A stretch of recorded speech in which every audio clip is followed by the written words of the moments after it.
Good afternoon, everyone, and welcome to the part one of our next webinar series on the Hruska functional tests. Today, we're going to be talking about a historical perspective and rationale behind the Hruska adduction lift test. So again, welcome. Thank you for coming and joining us. We will have some questions that we can address at the end of the webinar. So if you're able to stick around and you have questions, I will just have you chat the questions to me. We won't address any of the questions during the webinar, but we will address the questions at the end of the webinar. So thank you again for joining us.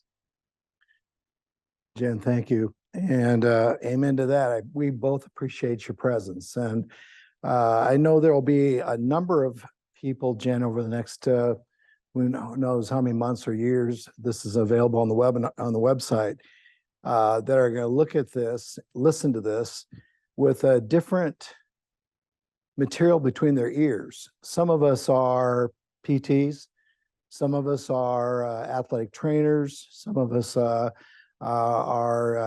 maybe even optometrists or dentists, and then a lot of us are just humans that were trying to get through life and figure things out. And so keep in mind that this particular webinar was written for those people, humans that have to operate in a world that has 1G influences on us, regardless of which foot we pick up or which foot we sit down.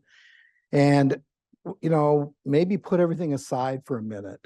Maybe when you think about this word adduction, maybe just for a moment, just put it off to the side. To me, it's a sacred word. It's a very important part of my life. In fact, as you go through this with me this afternoon, or whenever you're listening to this, you'll see how much that word means to not only my perspective of how humans biologically function, but also the perspective on how one thing in our life is consistent from every individual to every individual, and that is lateral side-to-side movement.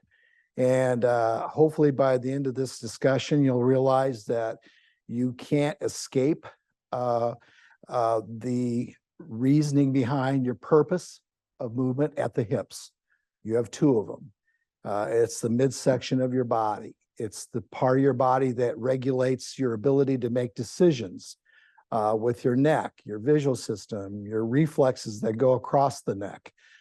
So keep that in mind. Just maybe for a few minutes as you listen to this, just look at this word adduction and try to go through your process of that word by seeing what I see when I say the word adduction. And I'm going to give you the history behind my career to this date on how this word has always been the underlying pinning of every decision I make with any technique or any program or any assessment I make for any individual I work with, this particular word. So this is a historical perspective, and it's the rationale behind this thing called the adduction lift test. Regulating balance and posture during walking or forward locomotor progression represents an extreme complex motor and sensory system pattern of integration. We can't really neurologically function without integrating the word adduction somehow, someplace, somewhere, for some purpose. It's the underlying element that changes the patterns of direction. And I said the patterns of direction. Our flow, our freedom, our force is all regulated by that pattern of direction. And the direction comes from things that pull you there, things that move you there, pull you there. And so keep in mind that there's some muscles in our body that goes from the midline of our body out to our extremities that are responsible for those patterns of direction from side to side. That's regulatory movement. Rotary movement in the transverse plane of the human forward movement patterning is dependent on the simultaneous effort and amount of lateralized movement in this frontal plane that we own. what's between the two shoulders, what's between the two hips. That mass that I'm referring to lays in a frontal plane, a plane that really looks something like this. It's got a unidimensional attitude. So the frontal plane is your coronal plane. It separates the front from the back. And then you have your transverse plane. It separates the lower half or the upper half from each other. But your transverse plane is totally dependent upon this frontal plane. And your sagittal plane means nothing to your brain without those two. So in the order of movement and evolution and development, evo, development, you start off in life with this need for you to figure out you have two sides of your body. You don't go anywhere with development without recognizing you've got two sides of your body. And you process that information over time, and you start to understand the importance of being able to leave one side of your body so that you can come back to it. And you do that all through your frontal plane. You can't do that, though, without this rotary function that you're integrating at the same time. So as you grow, as you get big, as you get larger in size, as you're depending more upon people around you for excitement and enjoyment, you start to turn. And that turning and that movement from side to side results in one thing: push. You now can push. You didn't get there until you pulled first, and you didn't get there until you figure out how to rotate with that pulling. It doesn't go the other way. You didn't push and rotate. You had to pull and rotate. You don't move forward with both legs like a bunny rabbit. You move forward with one. And that one leg that you're dependent upon for movement forward requires the other leg to take over the responsibility 50% of the time of that movement. And that's called frontal plane mechanisms. So our human posture is really unique. It's unique to everybody. It's your thumbprint. It's your story. It's how you process. It's a representation of synaptic cortical function. It represents what you like or what you don't like, or how you express or how you cannot. It's a representation of how you move. It's built off of and from the input to the brain that receives this information from this very narrow width of the base of support that you're standing with during the single leg support phase of walking. So you got this ground down there. And the ground that your brain owns is only the ground that it recognizes between the two outsides of your feet. Some of your patients, some of the people you work with, and maybe even you are in this category, don't really have a good wide base of support down there. Your ability to pull yourself back from one direction or pull yourself over to another direction is limited because you don't sense that wide base of gait or that wide base of support. The sense of your wide or your narrow base of support can only be achieved, addressed through your sense of adduction. There isn't anything else in your body that's going to give you completeness of how you sense your body mass than those adductors. There's nothing. No abdominal wall can do that.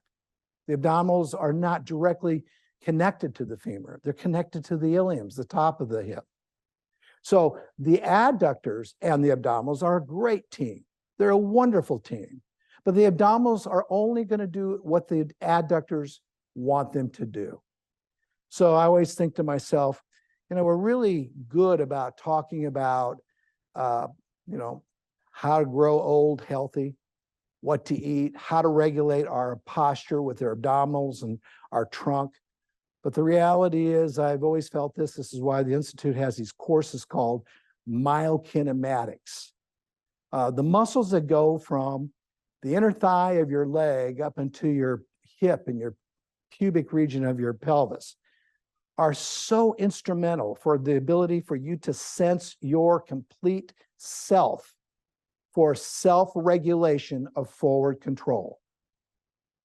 So when I see someone just pick up a leg, stand on a leg, That individual who really is complete will know that the other leg eventually has got to do the same thing.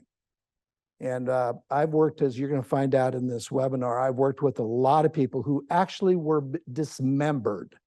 They didn't own complete legs. And to this day, I still work with people who have complete legs, but are neurologically dismembered. They don't have the sense of the base that they should have with both feet on the ground because of the pattern of recognition of their base has been established by an over-domineering, an overused set of adductors on one side versus the other for different reasons, which we'll go over in the next few minutes. We rely on the references on the bottom of the foot that provide both forward and backward movement and rotation, synergistic patterned activity, which allows us to intermittently and mindlessly, reflexively hold us upright in our balanced position that was developed around safety, ease, and weakness. There is no other muscle group in your body that is been developed for safe, ease, and weakness than your adductors of your hip. Those are the muscles that feed directly into your cerebellar region, your vestibular system. They're the ones that amp you up or amp you down when you get a little unsteady, or when you get a little confused or a little lost. They're the ones that your brainstem relies on for patterning and positioning of how to put a screwdriver head on a screw that you're trying to make contact with. They regulate your optic flow. They give you a sense of whether or not one part of the body is doing too much with forward and backward direction compared to the other, et cetera, et cetera, et cetera. As our asymmetrical body mass neurologically adapts to this planet's gravity, we immediately begin to lose some degree of adduction and abduction function at our proximal joints. That's a natural thing to do. We're all human. We all have a little bit more intensity with gravitational impact on us than others. Our way we handle gravity varies from individual to individual because of what emotions you have, what excitement exists, what energy levels do you have to muster up. They all reflect dominant lateral rotational patterns of overuse and abductor weakness, that frontal plane muscle weakness that's associated with that pattern lateral placement. And I purposely said the word placement. Lateral placement becomes displacement when it's over lateral placement. And so we have individuals that look like they can move from side to side, and they may put a pretty good show on for you, but they're doing that with a displaced sense of their body mass because of the overwork or underwork of those two sets of adductors. Our goal is to make sure that if we're going to work with those individuals, that both sets of adductors are communicating well with each other. And hopefully over the next 3 webinars, you'll understand that that communication can easily be recognized and can easily be modified if you understand the things that are being presented in this particular webinar. Humans usually do not lose rotational ranges of body movement because of frontal plane adduction and abduction weakness. No, we lose both rotational ranges of motion and adduction and abduction ranges of body motion, secondary to limited alternation of our body mass to one side or both sides of the environment that we are really framed up for. So it's a pretty major event when you lose the ability to adduct your body on a leg, and I said that correctly, not necessarily your leg on a body, but your body on a leg. Because if you can't adduct your body on a leg, and it really exists down there, then your ability to rotate correctly is off the table. You have to now figure out some adaptative way. Don't say the word compensation way. Some adaptative way that becomes your new way of moving. And then you compensate for the new way with other things you do with other parts of your body. And it's important for me to say it that way. I would suggest that after this seminar or after this webinar, you'll realize that the underlying reasoning behind most compensatory patterns is this adaptation that I'm talking about regarding adduction. Limitations in adduction and abduction of the appendages on the body or the body on the appendages is usually designed around cortical midbrain, neurological designed movement that's associated with vertical spinal and brainstem horizontal displacement neurology. Our vertical movement is designed around horizontal, purposeful, good displacement neurology. It becomes non-purposeful and not so good when that neurology with horizontal movement is permanently or in a long-term basis displaced. Alternation from one side to the other side is an absolutely requirement for normal human function. There can't even be an ounce of thought that that is not critical. It is the most critical thing we do as humans, is to manage that base down there to its fullest ability to be extended, to be wide, to the fullest ability we have. Human asymmetrical structure, which includes both the body and the brain, is dissymmetrical structure. Dissymmetry influences human patterns of rotary function. And Jen helped me just finalize this handout. It's a handout, Jen, that I understand is now attached to this webinar. Yep. And I encourage you to read it. It's hot off the press, so to speak, so we can really understand really what true posture is. This opening remarks to this webinar is all a reflection of what I would call honest posture. What is true posture? And how does it relate to the asymmetry of our body? And how does the asymmetry of our body influenced by dissymmetrical portions of your body? I won't get into all the details, but I encourage you to take a few minutes and read it when you have time.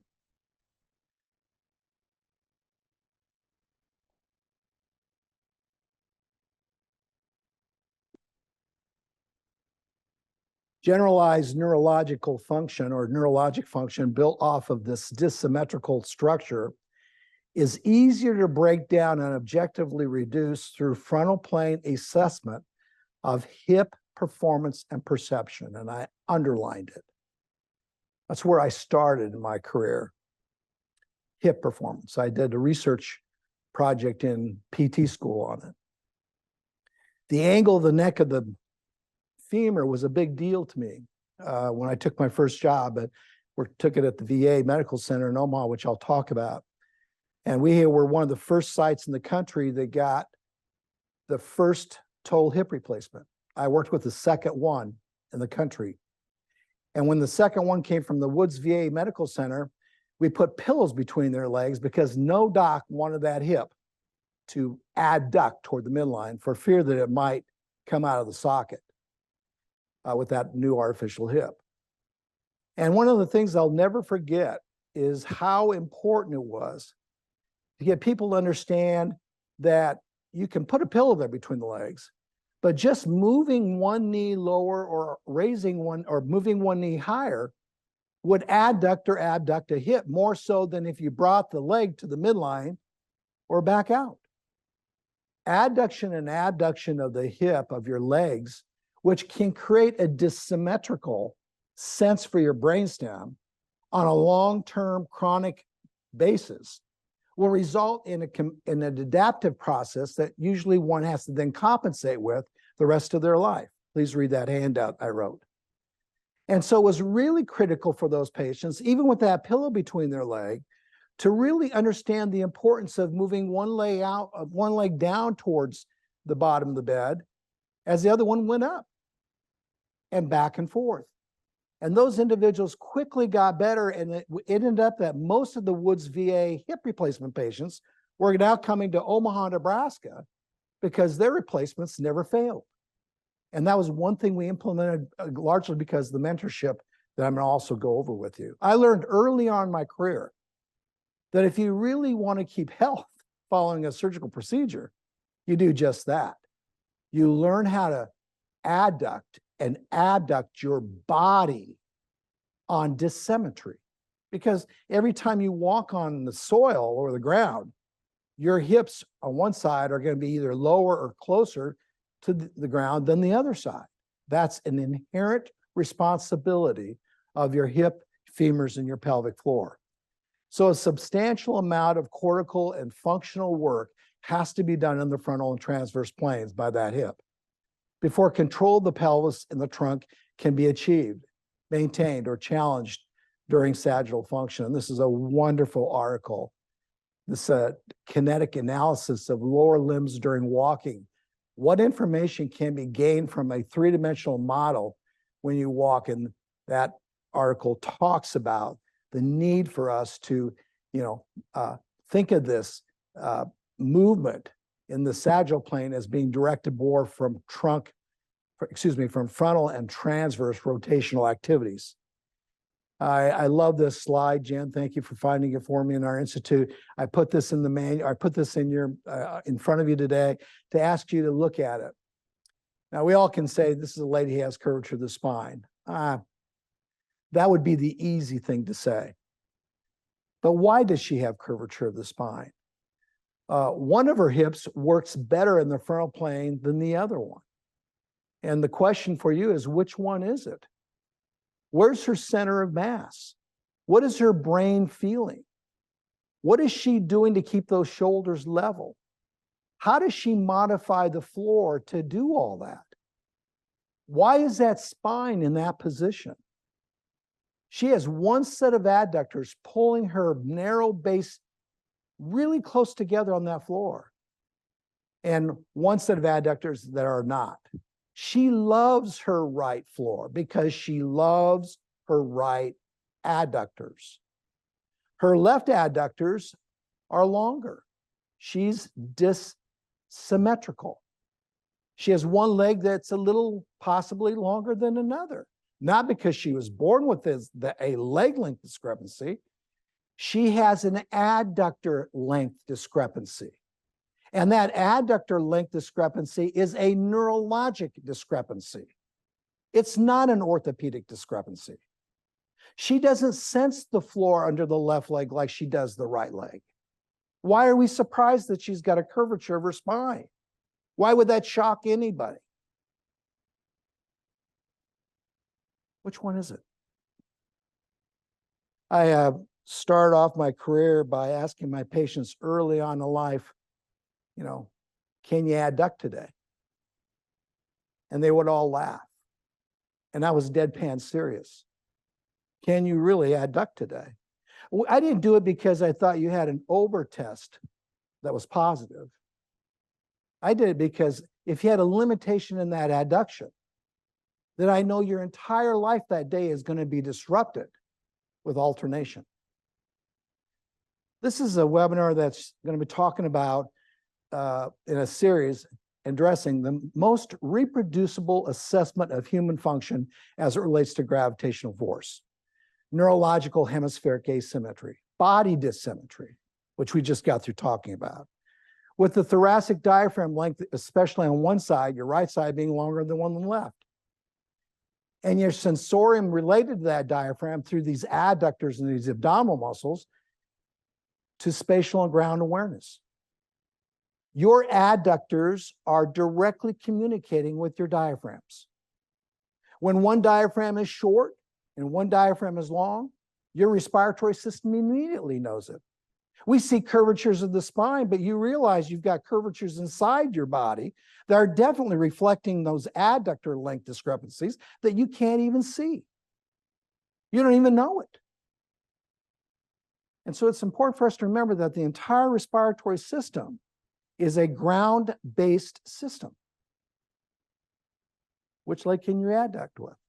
Hopefully both. And if you can't, one diaphragm will be very glad to take over with the side that you have to stay on for compressive forces.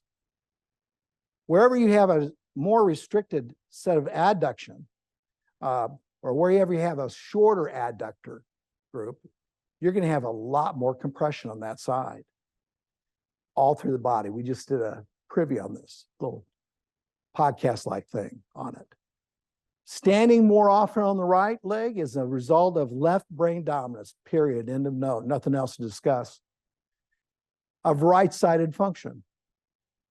Respiratory patterning, which is what I just kind of reviewed quickly with. And left muscular efferentation weakness related to limited left neurological anatomical referenced afferentation of left mechanoreception, proprioception, and sense of you in general.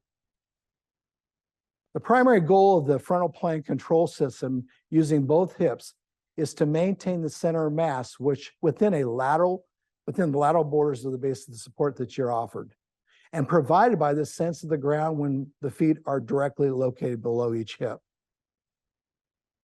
Our balance is the regulation of dynamic movement of the body segmentation or segments built around a supporting joint or a base of support. Our hips and our feet provide the support and the self-sense that support that support as related to the orientation and the position we place them in with respect to each other during alternating lateral displacement. Postural happiness relates to resonating, rhythmic, alternating, authentic hip adduction. You're not going to be a happy camper if you don't have it. So when I see and hear and I listen to what's being said out there about adduction, and I hear people say, you know, I don't know if you really need it. I really don't know if it's a big deal. I really don't know if those adductors are really working at that particular point in a side-lying position. I have to throw this out at you right now. I don't know if they understand centering. I don't know if they understand self-centering. And I want to take a few minutes and go over that right now with you. Our posture is directed, developed, and designed through the maintenance of neurologic establishment of a specific segmental or relative joint position. This ubiquitous pattern of postural function reflects both our limitation of balance, or our gravitational regulation, and our provision of self-centering adjustments. We self-center with adductors. And again, if I had another hour to give you all the references for that, we would take it. But I'm trying to do as much as I can in the short time we have together on self-centering. Our central nervous system moves and is regulated toward a midline. And that midline uses appendicular adductors and abductors for reference. Just imagine if you didn't have them. Just imagine if you didn't have a set of muscles between your two legs and a set of muscles on the outside of your legs for self-referencing. Can you imagine? Well, it's not too hard to think too far away from what you would see. You would see overdeveloped muscles of the neck trying to steer and regulate what's below it. You would see necks that go forward. You would see shoulders that drop and shoulders that raise. You would see curvatures all around the thorax. You would see underdevelopment and overdevelopment of muscles that you don't know why they got so big and so small. All of the Hruska test outcomes reflect the orientation of the individual's sense of location with respect to the spine, its sacral base, and its sphenoid. That test was put together for the sphenoid to help you understand what the sphenoid can and cannot accomplish without even knowing you're testing the sphenoid, which we'll go over. This is important to recognize because our central nervous system continuously adjusts the actions of our vestibular ocular reflexes and the vestibulospinal center and reflexes, right sphenoid. This central processing system sends outputs to the spinal cord and ocular muscles to generate motor function to manage and maintain a stable perception of the world that's around you. You were given adductors to help you understand the environment. You weren't given adductors to stand straight. You were given adductors to become part of the environment, to adjust to the environment. Those muscles are resonators like your vocal cords. They resonate. They let you move with the environment.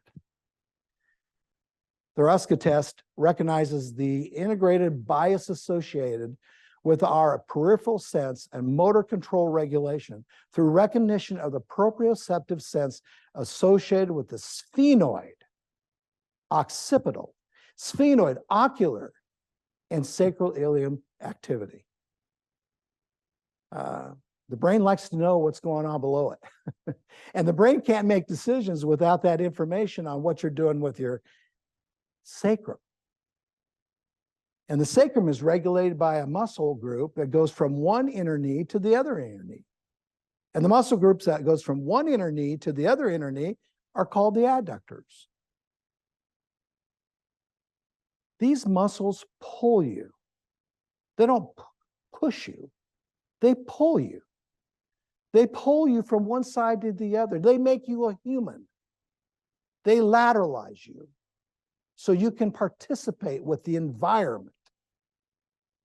A minimum of 2 opposing muscles, one on each side of the bone, is necessary to maneuver any given bone because muscles can only exert force by pulling. Muscles cannot push because myosin ratchets along actin fibers in only one direction. We look at the way we do, we look the way we do, and are shaped the way we are because of the planet's gravitational force enabling us to pull ourselves together, to pull ourselves from one side to the other. That correlates to the direction we want to actually move in. Only your tongue and the iris muscles of your eye are an exception to that behavior. There is no discussion. There is no reason to think that you can move from one side to the other side with a muscle called a glute. A muscle will push you to one side in that region, which we're going to talk in the next webinar about. This came from Held in 2009. When we pull ourselves to one side or to our middle, we use the highest horizontal muscle of the inner thigh of the same side to do so. So we can move the mid-body and the pelvis to it. We don't move our legs to our middle. We move our body to the side. Can you please write that down? You weren't given legs to adduct the legs with. You were given legs so you can move your body to the side with. That's one of the biggest challenges I had in my life early on. Why are we all worried about a hip that adducts? You should be thinking about a hip that allows to move the body to the side. Your diaphragm would appreciate that. Your neck and head would appreciate that. Your vestibular ocular reflexes would appreciate that. Your teeth would appreciate that. Your vocal cords would appreciate that. The scapula would appreciate that. And more importantly than anything, your abdominal wall would love that. These muscles attach to the pubic bone and to the anterior bones that make up your obturator foramen. These horizontal muscles include the pectineus, the adductor magnus, and the adductor brevis. Those are the first 3 muscles in my career that I started to lecture on. And they look like this. They look like this. They're a beautiful set of muscles. We teach a course in this institute called myokinematic restoration. And we talk a day on this group of muscles. It's one of the first courses that someone in this institute has to take to move on with the study of the science of lateralization. So that muscle group regulates this foramen, this obturator foramen. Along with the obturators, that muscle group allows you to move your body on a floor that is held by a foot. It regulates tension, autonomic nervous tension. I hope by the end of this webinar, you will appreciate the amount of development that was given to this group of muscles for that adaptation of that ground. They also are rotators. In a flex position, they'll rotate you out. In a extended position, they'll rotate you in.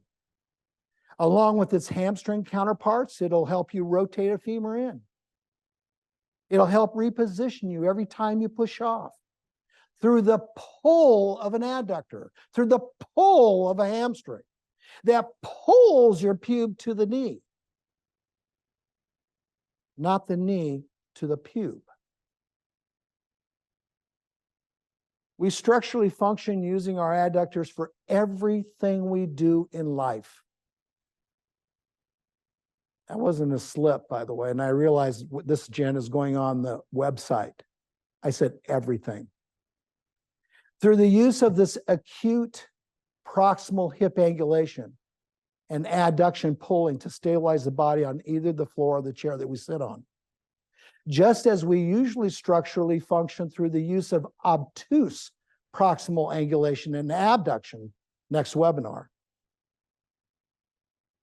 by it coherently working on the other side. So I just drew this up before we started today to remind you that, Jen, you have to tell me if I need to move it. Are we okay? This is not in the way? Okay.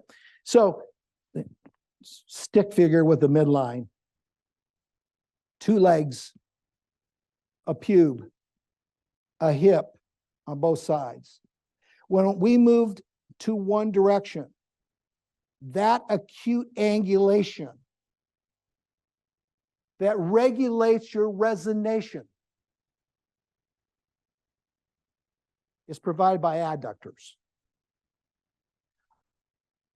Coherently, on the other side, this obtuse angulation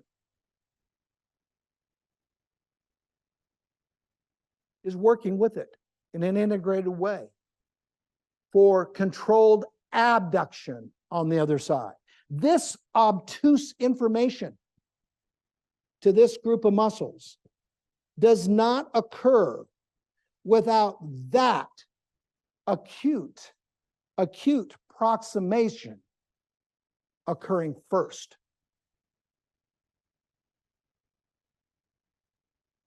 Therefore, you're going to see a test. And it has 5 levels. And the first level says, let's get a little bit, the first 2 levels, Jen, let's get a little bit of acute proximal hip regulation. So we can shift gears once we get to midline, only to repeat this on the other side. Because angulation changes when you go from one side past midline to the other side. I wonder how good you are in acute proximal pulling, only to then go into more non-acute pulling when you start moving your body weight over to the other side. I wonder if you're going to have someone over there take over when that baton is handed off. I wonder if that group of adductors are ready for this. I wonder if, because I've been standing on my right leg for so long, if I can shift over to my left leg and the left counterpart says, I'm ready for it, hand it off, I've got you. I wonder. And I wonder if that's really that important. Because if you don't do that, you fall. You lean, or you list with the neck. It's kind of a big deal. Kind of a really big deal. So I look at people like this in my life who make this look so easy. She's walking forward with adductors. You all do. And she puts a foot on the ground, Jen, and she's got this green band on her, and she's looking down, and she doesn't, she's breathing. This lady could do this in her sleep. As she picks this leg up off the floor with these hamstrings, and she stabilizes that hamstring activity with that foot. As this hip's shifting back on the left side, as this right hip is going back into extension. Piece of cake. Because she can hand off the baton when she goes over to the other side. And this is under resistance. You have patients who can't do any of that without any resistance around their two ankles. Resistance that'll resist a hamstring on one side because of what the quad is doing on the other. Or this individual who's now working the same way, but I'm really putting more emphasis on this slide by saying you realize whatever just turned off on this side is now turning on. Now she's got only way she can move that left leg in front of her with that band around her left ankle is she's got to have a right adductor on the other side stabilizing her. You have, by the way, adductors are rotators. They're flexors and they're extensors.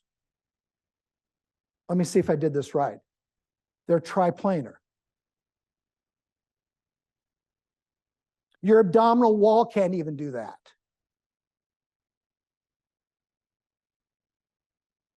See, I like to see someday, Jen, a course that says Pilates for adductors. Well, we do. We call it myokinematics, restoration. And then we follow up with testing. And then we follow up with techniques that can get your adductors to harmoniously pass off a baton. This is a young man who's walking sideways, one of our techniques in this institute. For that reason, we have tons of information on how to get adductors stronger. Or work better would be a better way of saying this. He's standing on one leg, and he's literally doing the same thing that the other lady was doing, because the same muscle group has to pass off. He puts a foot out inside, he puts his weight on that foot, and then he brings the other foot to it. It's called Hruska adduction lift test, an upright Hruska adduction lift test. Not a sideline Hruska adduction lift test, an upright one. And if you can't do a sideline one, how are you ever going to do an upright one? The primary goal of the adductor horizontal plane of control at the hips is therefore to maintain proximal, underline it, proximal center of mass within the lateral borders of our distal base of our feet. It's a reverse pendulum. You manage the inner maxillary space between your feet. If you're a big palate person, if you're a big mouth person, you're manage that inner maxillary space, that distance between your molars. Oh, wrong course. Your heels between the 2 feet down there through adduction and abduction, as you saw in the last 2 slides. Your mouth knows it. Your chest knows it. That's how you expand. Expansion is built off of adduction, abduction, pendular activity.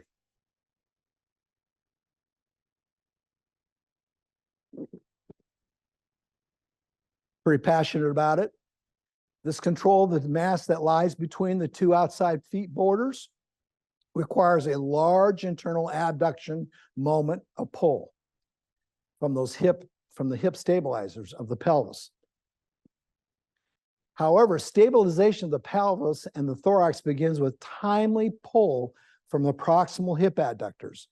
It starts with the pull of the adductors, which gives your diaphragm's crural base foundational support for inhalation pull. It also theoretically serves as an ipsilateral low back abductor or abdominal synergist. Without your adductors, your abdominals would contract and you'd fall. The adductor on the left side of the body group, the adductor group on the left, loves to work with the counterpart above it called the abdominals on the right. Loves it, as you'll see in a few minutes. Someone standing on their one leg and reaching up in the air with their hand and the leg on the other side is a good representation of what I just went over with adductors and abdominals. As this illustration will show you that this individual's left shoulder and left knee are coming together. They are coming together. The only way they can come together is that the hip has to experience the pelvis movement towards it, which is called adduction, so that that abdominal wall can adduct. Your shoulders, your neck, your mandibles, all are dependent upon what's going on below them between the midline of your body and the femur that's on that side of the midline.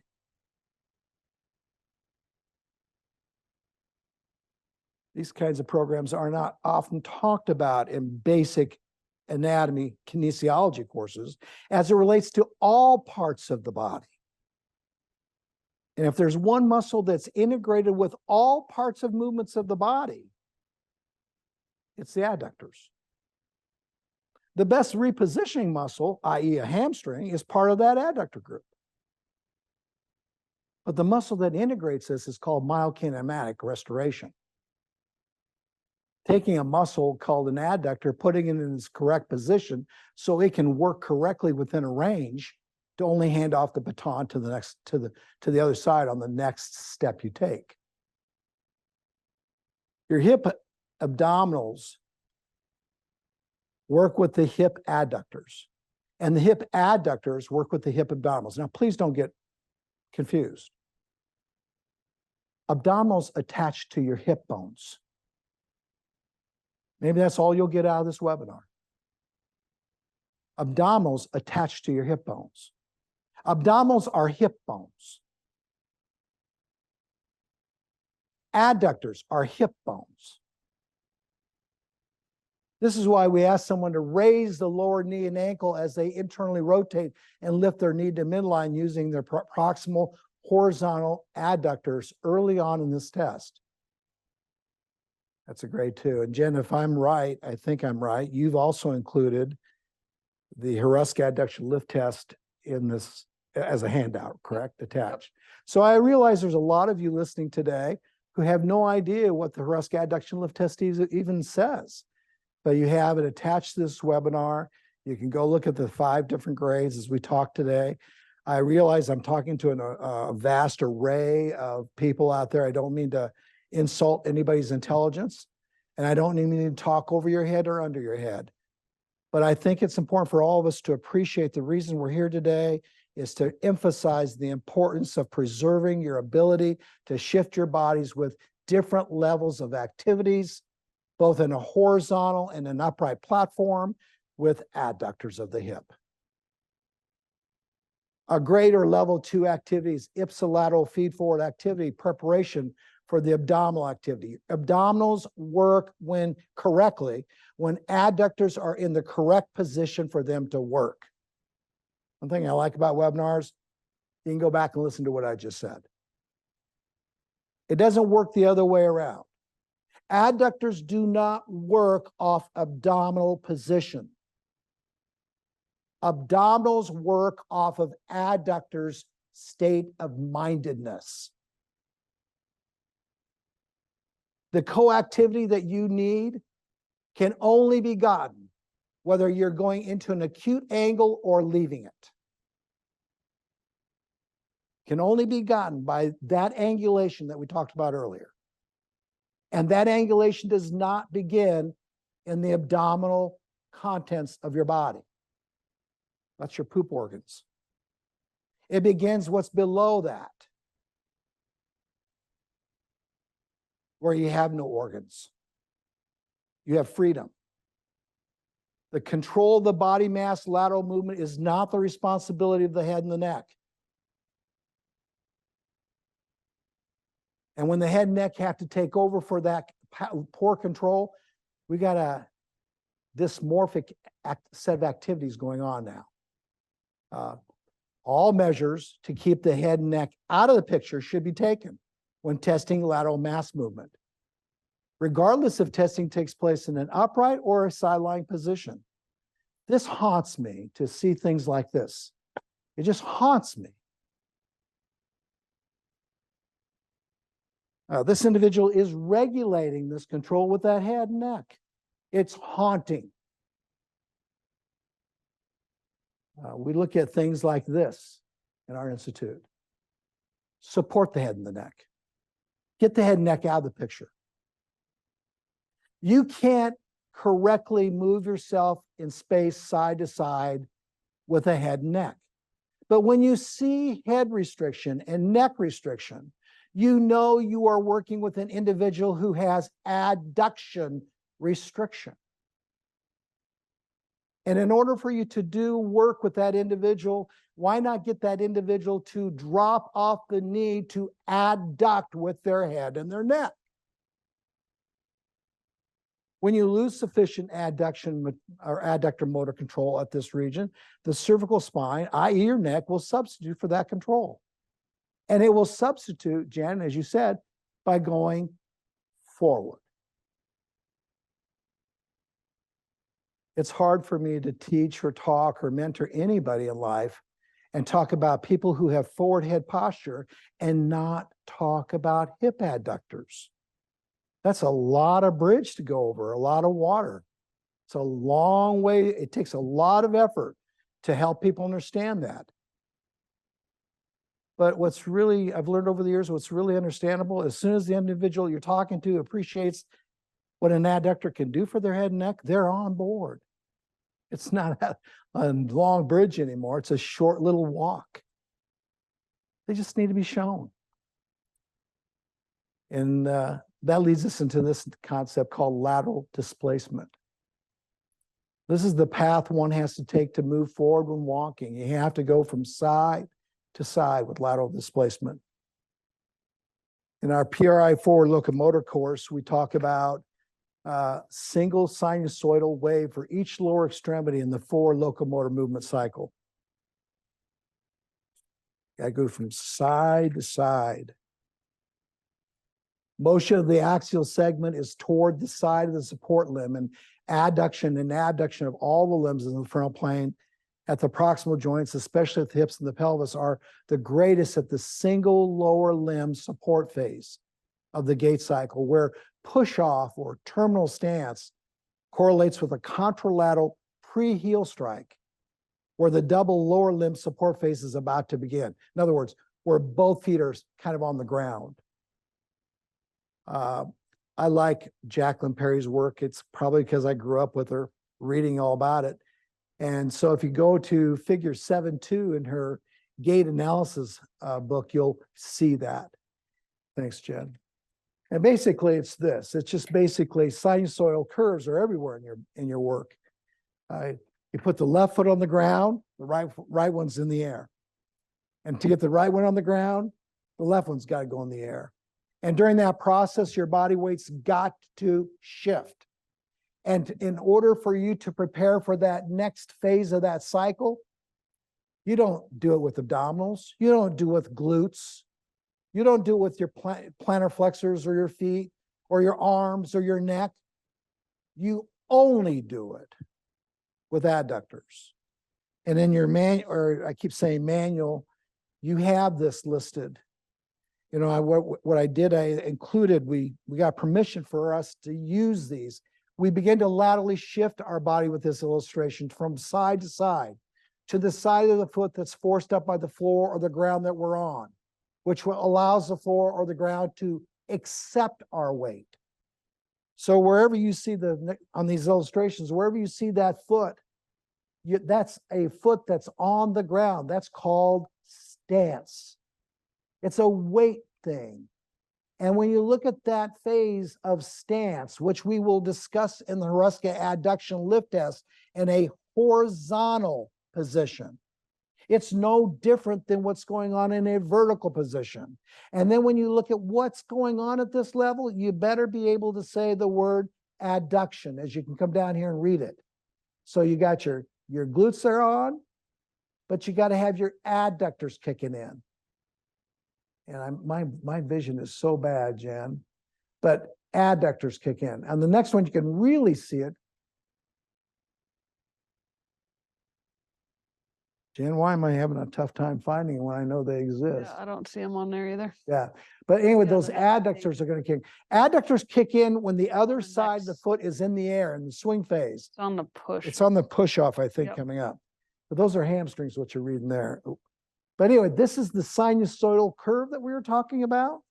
But this is also the muscle action that correlates with each one of those foot. There are the foots in this, where you see the foot in that position, you're just getting ready to push off. And these are all the muscles that are working with that foot. And it's so fun. It should be there. I just can't see it. This is on push. It's on this one. Yeah, right there. Adductor, adductor, Magnus, adductor. adductor, longus. That's what pushes and, excuse me, that's what pulls you over to that foot. Lateral shifting to the other side at the end of stance phase or balance assist moment is provided by the distal eccentric minded hip adductors. You have proximal and you have distal adductors. The lateral placement and displacement create gluteal, abdominal, and shoulder arm coherence that's necessary for management of balance. The lateral displacement and replacement of our body mass through hip and pelvis lateralized function is necessary for head, arm, trunk rotation. If you cannot adduct your hips to move laterally against gravity, you may not be able to rotate your head, arms, and trunk reciprocally and evenly between those shoulders. We're going to shift into a segment called side-to-side self-regulation. And they don't have pages, right? Like page 25, page 26, do they have that? No, theirs is different. They have 3 slides per page. Side-to-side regulation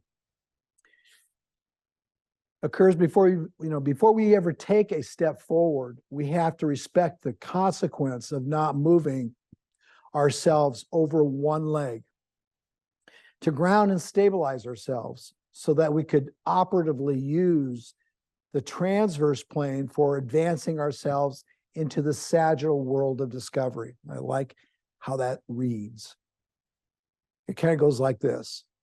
You start with frontal, side to side lateralization, side to side self-regulation.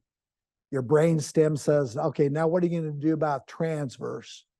Is your body going to rotate somewhere? And it does. And then finally, with that in place, you can actually start to move your body forward or back. The sagittal world that we're in usually is above the diaphragm because unfortunately, a lot of us can't move side to side correctly below it. And when that triplanar activity is condensed between the top of your head and the top of the dome of your diaphragm, it's really ugly. Your back gets tight and straight. Your ability to move from side to side doesn't really occur very well. And now you're thrusting yourself forward. You're pulling yourself forward with upper traps and you're pushing yourself forward with back extensors.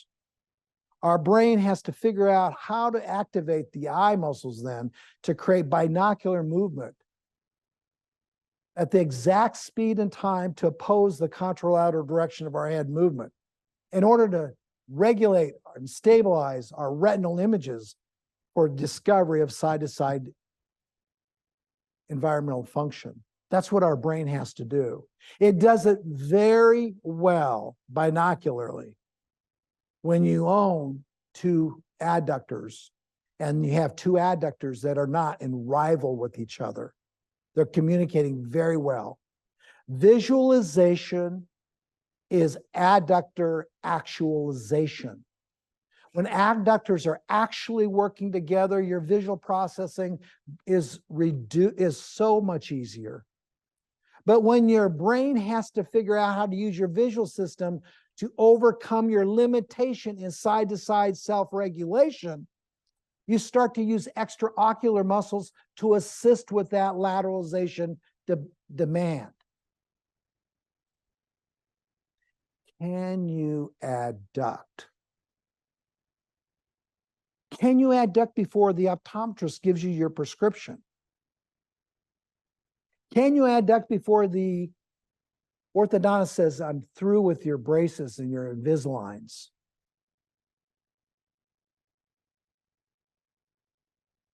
Our body has to, that was about the brain, our body had to figure out how to activate hip muscles to create hip movement at the exact speed and time to offset the opposite direction of our pelvis movement.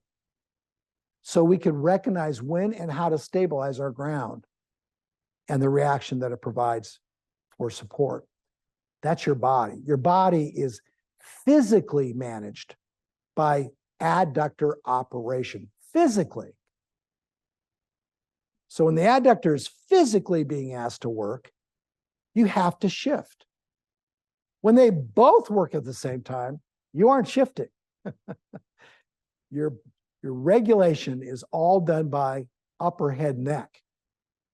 Over 30 years ago, I recognized the importance of objectively assessing and addressing all the things we talked about and the limitations associated with us as humans that develop over time as a result of not owning the symmetry that places us in imbalanced states of lateralization. I've dedicated my life to it. For the indoctrination of required offsetting pendular appendicular function, we all have to learn how to balance our head and arms and trunk, both at rest and during upright function, for us to operate without a lot of stress. I observed early on in my life the human's orientation of their body to the right, which preceded rotation of the neck to the left. I also observed eye movement to the side opposite the direction of the neck and the head orientation.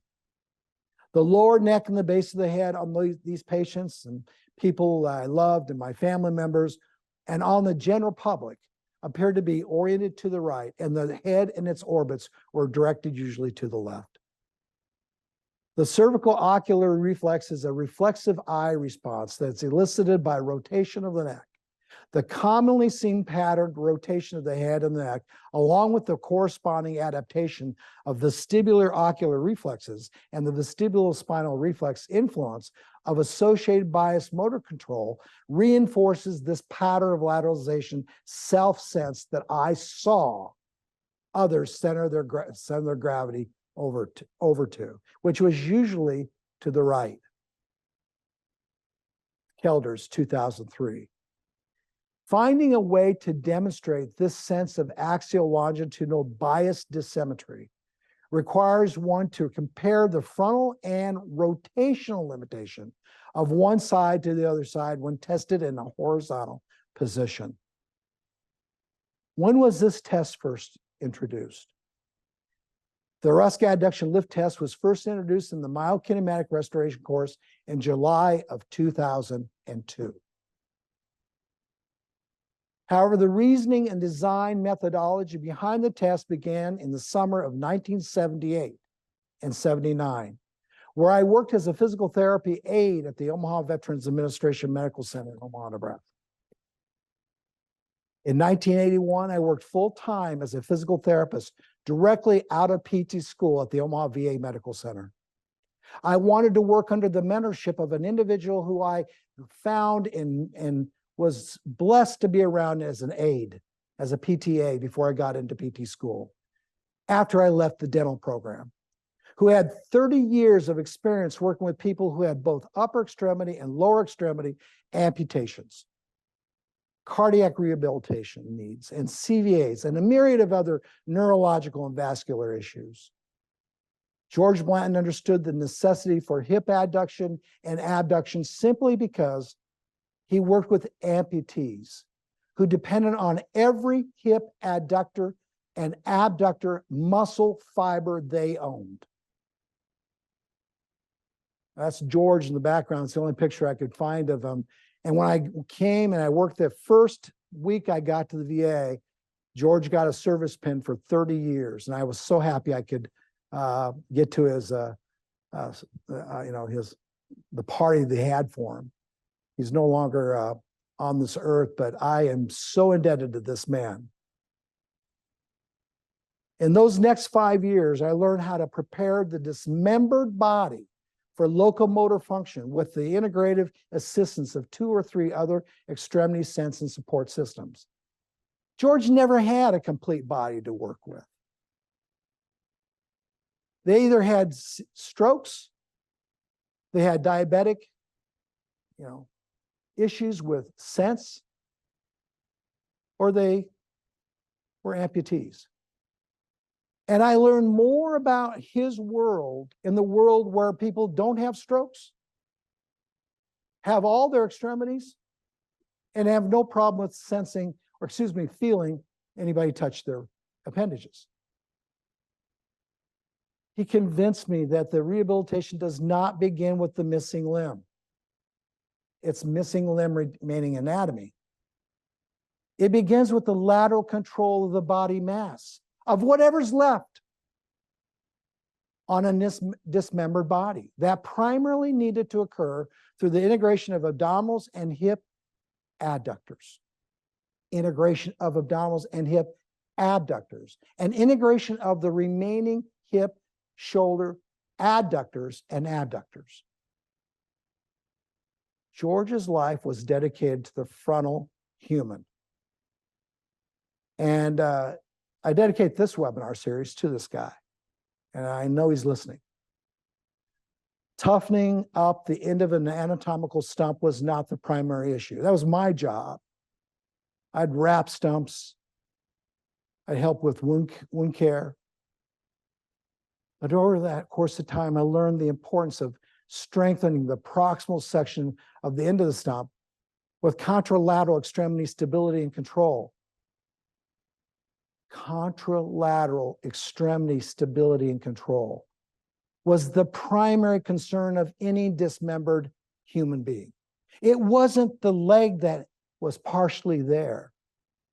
It was the body that that leg owned that had to get there. Working with the body while holding onto the end of the stump in a horizontal position is where I really, really saw magic.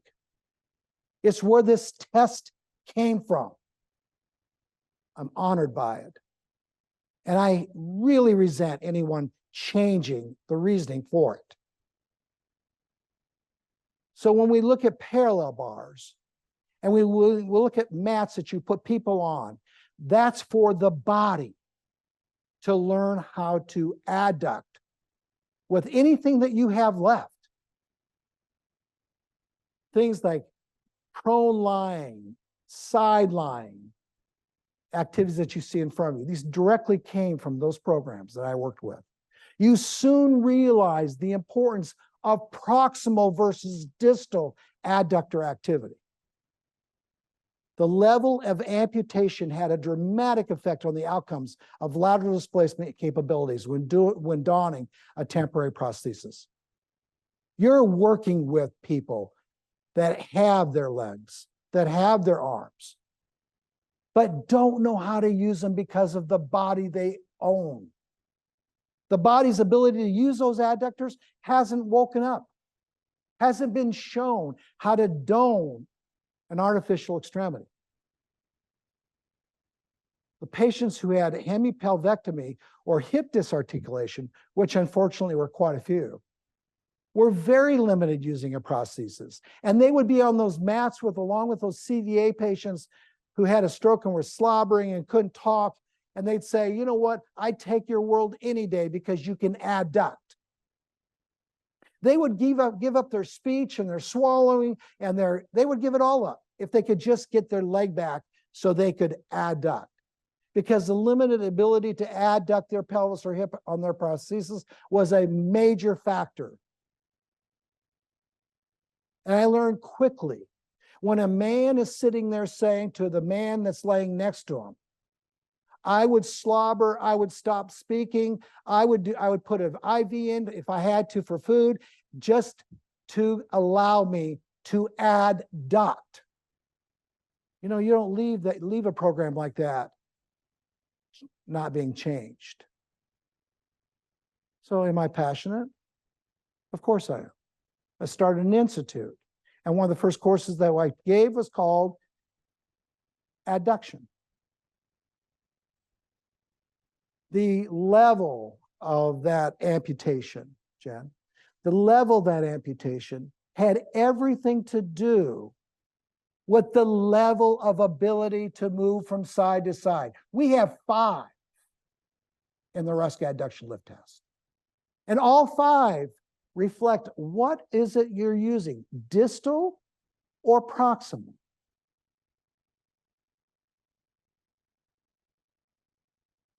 Somebody who had a really long leg left, unfortunately, the surgeon didn't take enough bone off, and those people couldn't walk. And some people who had really short legs left, unfortunately, something beside, some mortar shell took that leg off, and they had a tough time walking.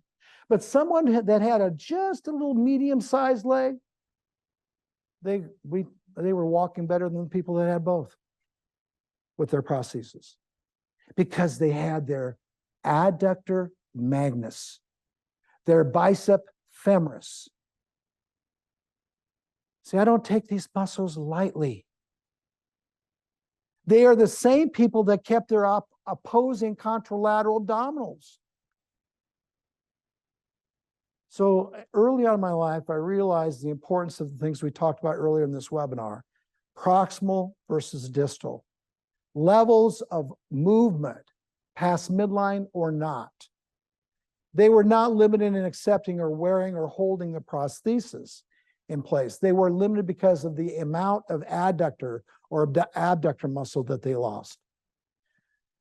I still remember many young men, some my age, wishing they had more, even some hip adductors. In fact, some of these individuals, as I said, would say to the fellow members on the mat, "You are the luckiest man in the world. You got your legs."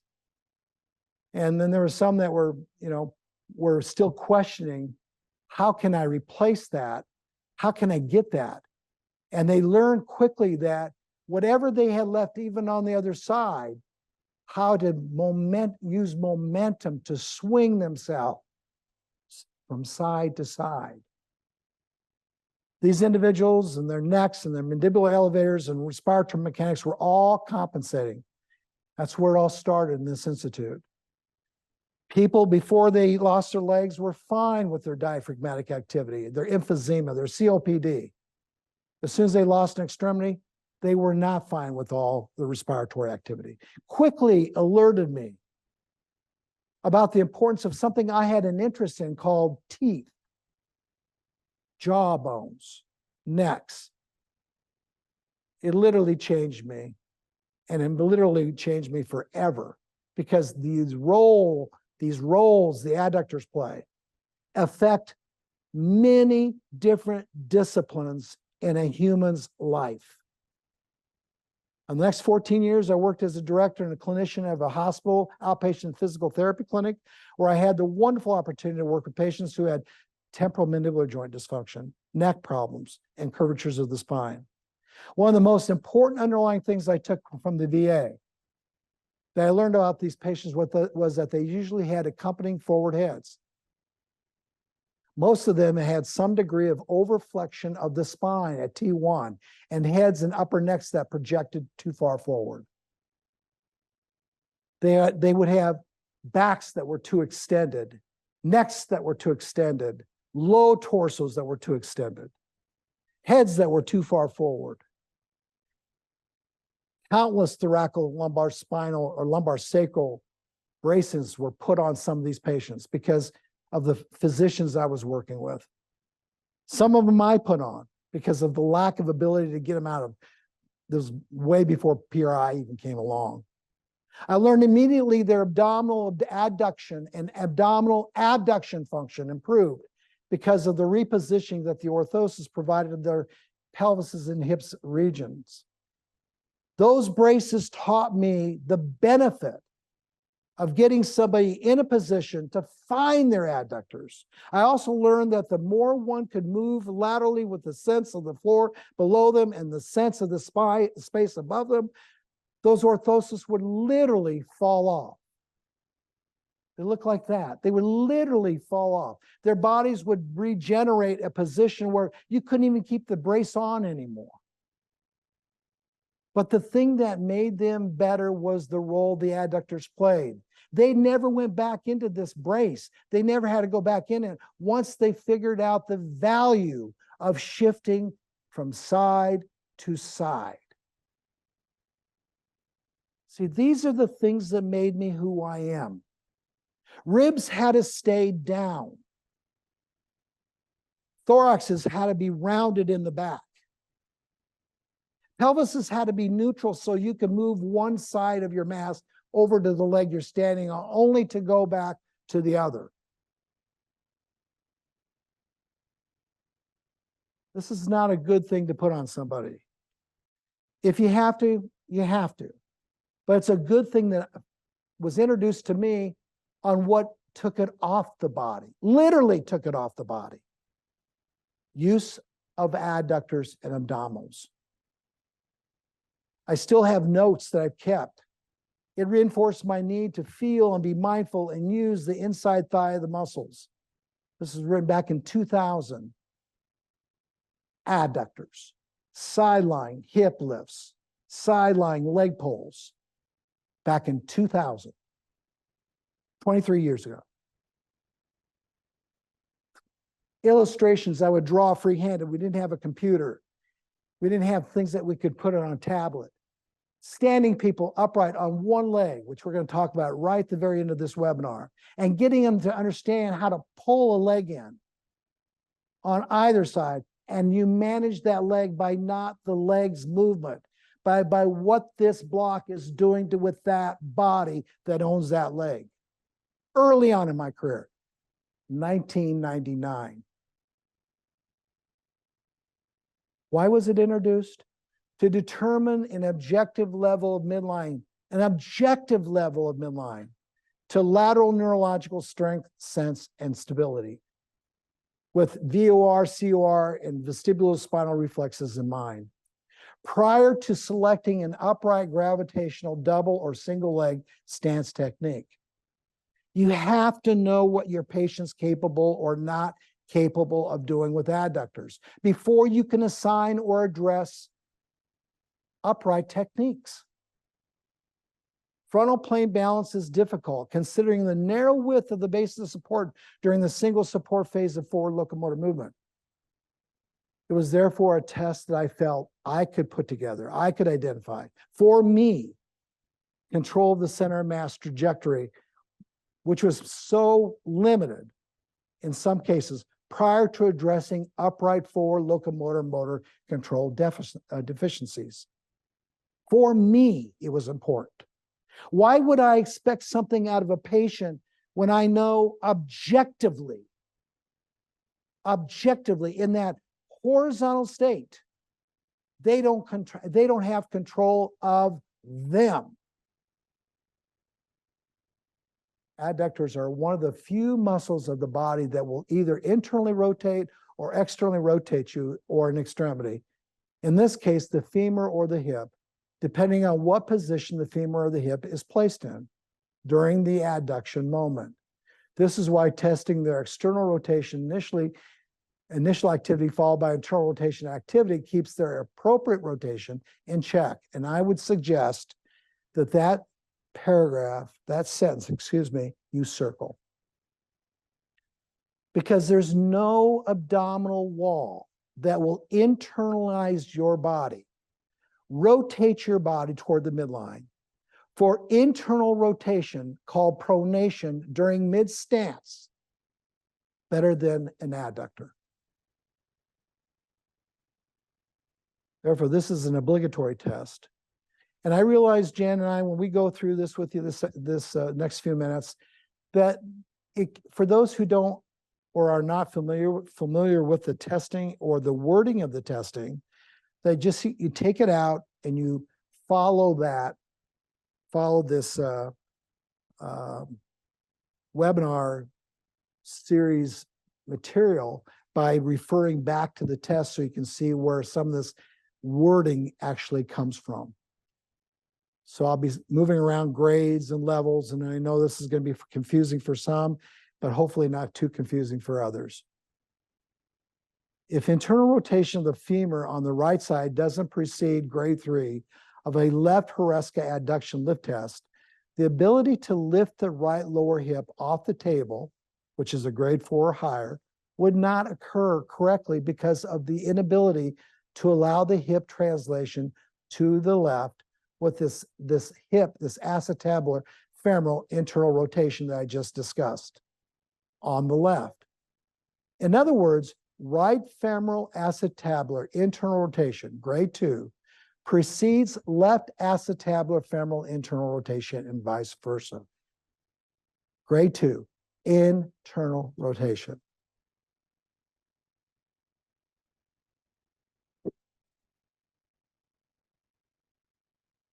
That's what a grade or a level 2 would look like. And that's what a level 3 would look like. And we're not going to get into reading what each one does because you'll have that material in the handout that accompanies this webinar. Our 4 locomotor skills reflect our ability to concentrically and eccentrically use frontal and transverse plane adductor muscles during ankle and hip alternation of lateral body translation.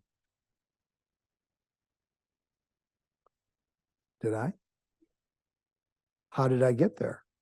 You must have hit your button on accident. Okay. Go Well, forget that last All right, statement. right there. Go for it. I'm Right. so sorry, Jen. I don't know how it happened. There you go. Okay. Kind of like that slide. I want to go back. Well, we're to gonna it. get there. Gotta wait. Okay. Glad you caught it. But I'm ready for it. The left proximal hip, this is about the left proximal hip adductors. They're external rotators when they're in a flexed position. So this is level 1. So when you're laying on your left side and you take your left foot, Jen, and you bring it up to that leg that's on that shoulder or in a position that's away from the midline, you're checking this external oblique on the right side, but you're really checking the external rotators of that adductor of the flexed hip. So the left proximal hip adductors as external rotators in this flexed hip position, along with the right external obliques, 2 muscle groups working together, are being integrated when the left ankle is raised to that position. That position tells you whether you have a brain on a body that will allow it to lay on that hip, that left hip, and touch that knee with that ipsilateral left ankle and not move the body. That's it.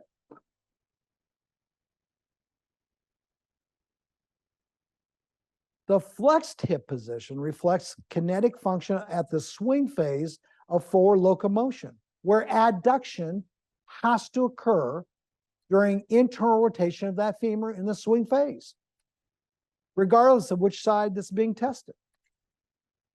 But to be able to do that on both sides. Shift the body over to the next side. I did this so much in my life, I did it in my sleep. In fact, you wouldn't get a prosthesis put on your below or above knee amputation site if you didn't have a level 1 or 2. You wouldn't even get it. VA would pay for it, but you wouldn't get it. At grade 3 and above in the right Hruska adduction lift test, the left internal obliques, and the transverse abdominals and the right hamstrings and the posterior glute muscle is objectively tested by maintaining grade 2 position. How can you talk to me in that position? Can you breathe in that position? And I'm using the amputee to help you understand my mentality. You're working with patients who have their leg, but they don't know how to regulate that leg. They have to learn how to re-regulate the sense that's associated with bad mechanics of that leg. You have to re-educate them on how to use better mechanics of the body for that leg. Grades of testing following 2 occur through pulling of the lower anterior rib cage down. If those people could not pull their rib cage, either side, down toward their hip, they can't adduct. If they couldn't get those zones of apposition acquired, they can't adduct. You don't get your artificial leg yet.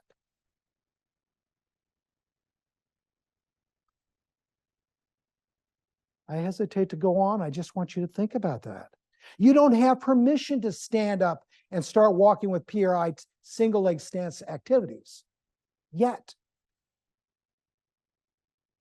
Grades of testing following to occur through pulling of the lower anterior rib cage downward toward the ipsilateral ilium that one is laying on and is serving as an anchor for this abdominal pull effort. That's a level 3.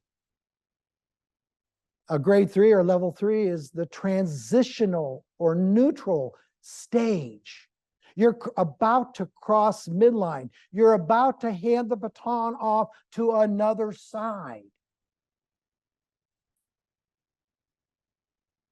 The extended leg, along with both abdominal walls working at that point.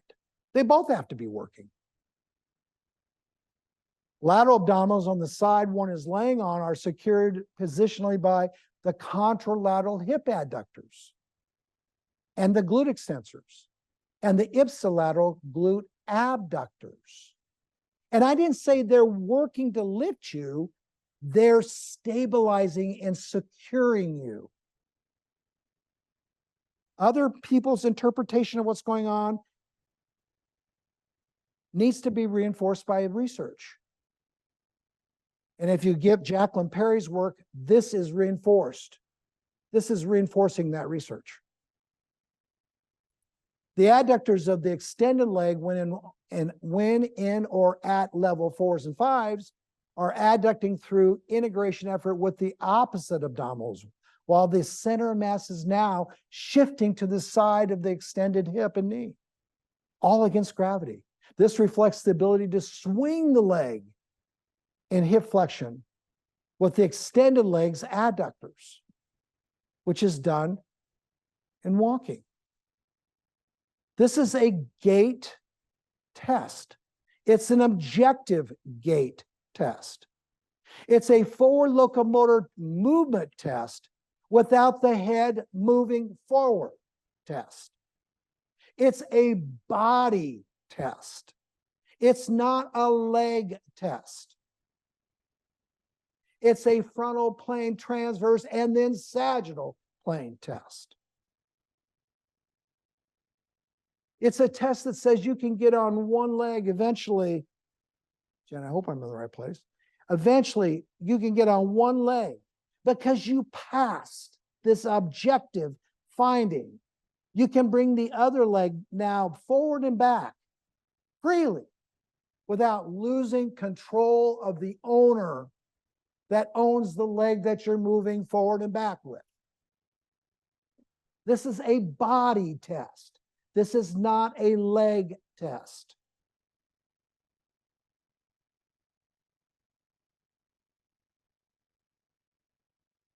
When I saw people with a above knee amputation do this better than people who have both legs, I know the better balloon blower immediately. I know the better retro person immediately. I know the better dancer, even with their artificial leg on, immediately. I know the person that can swing and work their shoulders immediately. And what I don't have time to do today, I know the person that's going to get an upper extremity prosthesis immediately is going to control those cables so much better because they have adductors. This level or grade of successful effort also reflects the functional needed to extend or stand on the same horizontal extended leg in the vertical position, which Jen just showed you, and use the distal and proximal ipsilateral adductors for support during upright shifting of the center of mass over the supported lower extremity during upright opposite upper extremity abduction or movement away from the side of the body. It's a very wordy paragraph, but break it down and go slower. Our forward locomotor skills reflect our ability to concentrically and eccentrically use frontal and transverse plane adductor muscle during ankle and hip alternation of lateral body translation. This test is taught by faculty who teach myokinematic restoration And as you can see, its application goes way beyond the primary course. In the myokinematic restoration course, we also outline the muscles that need to facilitate or be inhibited in order to achieve each greater level of that Hruska adduction lift test, along with PRI non-manual technique recommendations. It is truly a functional, thank you, Jen, so much. It is truly a functional test. I'll say it again. It's not a strength test. It's not a respiration test. It's not a visual test. It's not an adductor test. It's a functional test. And there's a word called adductor in that title, because the function of your body is built off of your hip and built off of and from your hip adductor capability. You can argue, you can discuss it, you can debate it, you can challenge it all you want. You lose it, you'll understand. In order to appropriately progress your patient or client in any program, but especially the PRI program, you have to assess it. If you are a PRI practitioner and you're not using this test, or the test that I'm going to talk about in the next webinar series called the abduction lift test, how are you assessing the body's ability to use frontal and transverse plane adductor or abductor muscle during alternation of lateral body translation? How are you doing it? If I knew how to do it, I wouldn't be doing this today. But I'm asking all of you, anybody listening to this webinar, how are you doing it? But doing a single leg test on an adductor does not qualify objectively your capability of what to do with the body that produced it. How do you embrace and how do you isolate one from the other, the leg from the body from the leg?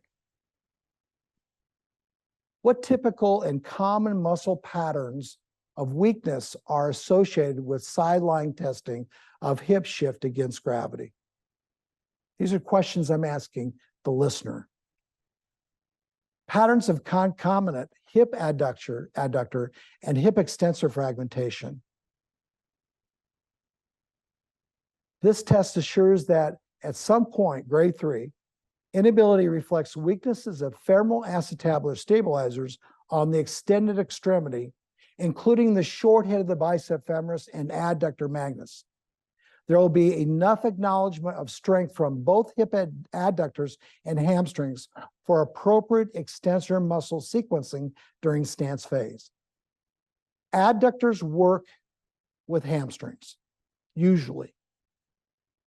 And in your handout, we put this reference for you to go look at it, so you know where this comes from. Figure 6.6 specifically and 9.9 specifically will outline, Jen, the role of the adductors and the extensors during sequences of stance. Where is that research? Where is that reference? These are been around for years.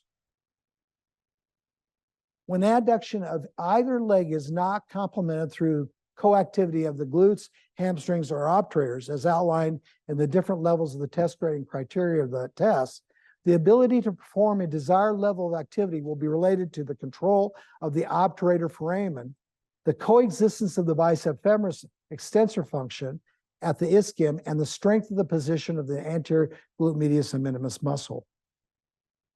There's very little EMG activity of the hip adductors during swing phase, which is why this test is considered a stance, please underline it, a stance phase test, even when the feet are not on the floor or the ground. Who was it designed for? It was designed for those who wish to assess single leg stance, therefore. Deficiencies, dysfunctional patterns of vertical lateralization, and sense of horizontal trunk rotation limitation, horizontal trunk rotation limitation, sideline trunk rotational limitation, rolling in bed trunk rotation limitation. To distinguish differences between horizontal and vertical gravitational hemistructural demands. If you can't test it horizontally, you can't understand verticality. It was primarily designed for those who are experiencing forward locomotor movement deviations secondary to adductor inactivity during stance phases and hamstring extensor malsequential activity during swing phases of forward locomotor movement. Most malsequences of forward locomotor movement occur in swing phase because of inappropriate stability offered from the opposite extremity in stance phase. Again, see 6.6 and 9.9 illustrations from Jacqueline Perry's book. When should it be considered? I'm asking all these questions. So when I'm asked questions or you're asked questions, you know why, where, when, and what it was for. When should you consider this? All PRI programs, I didn't stutter, did we, Jen? I said all PRI programs should include at least one functional test. And this test is often the most appropriate test to assess upright postural function. Upright postural function. More specifically, if someone is experiencing difficulty with left single leg abdominal abductor stance activities, consider testing the frontal plane integration of the left abdominals with the right hip proximal adductors in the right side lying position first technique. Test. So these are some examples of upright. By the way, Jen, I don't know when you took the picture, but thank you. There's Jason and Jen showing a left sideline Hruska adduction lift test. There's Jason showing you a left sideline Hruska function. Just to clarify, it's a left Hruska adduction lift test on your right side, laying on your right side.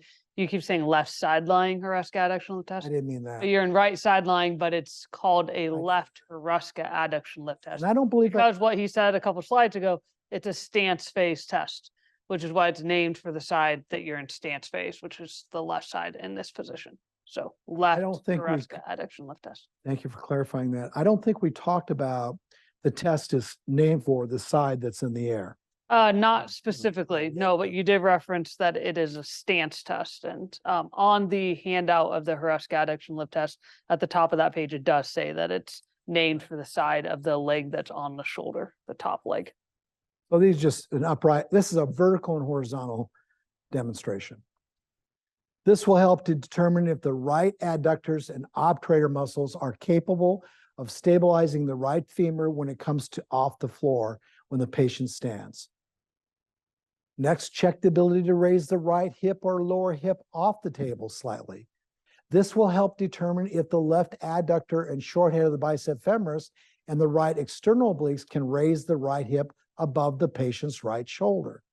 The right hip above the patient's right shoulder using motor control provided by the proprioception and stabilization of the left hip pelvis and sufficient hip adduction extensor strength. That's a level 5.